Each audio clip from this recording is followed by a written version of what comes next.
At the time of my son's death, he was gifted, sweet kid, lovely kid, had a very good spirit, very good disposition. I felt like he was going to have a good life.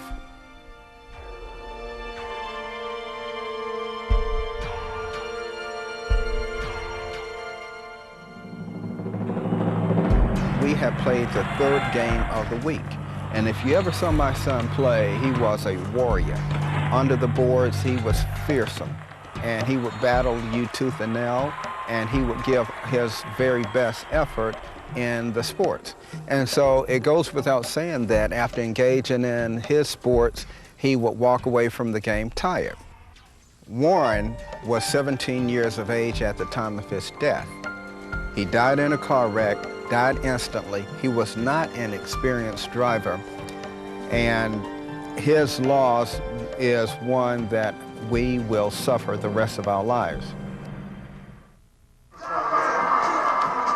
That night, he got home, him and his friend, about 11 o'clock. They went into the sunroom, and about 3:30 that night, I got up to get some water and use the bathroom. And as I walked through to the kitchen, he and his friend, they were still up, they were still playing video games, and I got a sip of water and I went back to bed.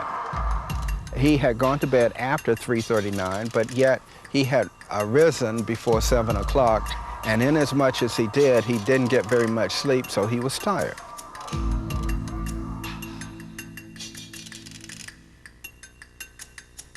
Well, about 7 o'clock, I left, headed to church. My wife followed me, and he followed her.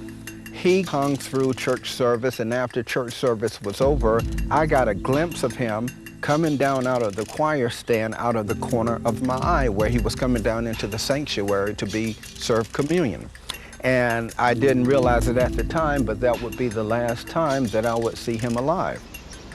Well, he told his girlfriend that he was tired. And as he left the house, she asked him to call her and let her know that he had arrived safely at home. Well, he didn't quite make it.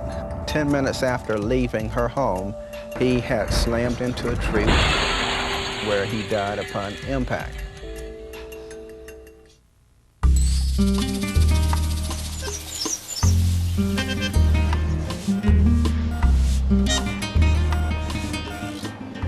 It wasn't too long before this assistant coroner came to us and shared with us that my son had died. The first thing I did is I reassured the coroner that it was okay, but that I needed to see the body. And so he conceded to take us around to where my son's corpse lay.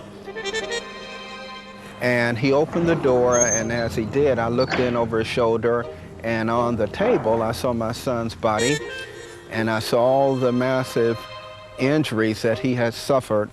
And needless to say, it was a very, very painful thing to look at.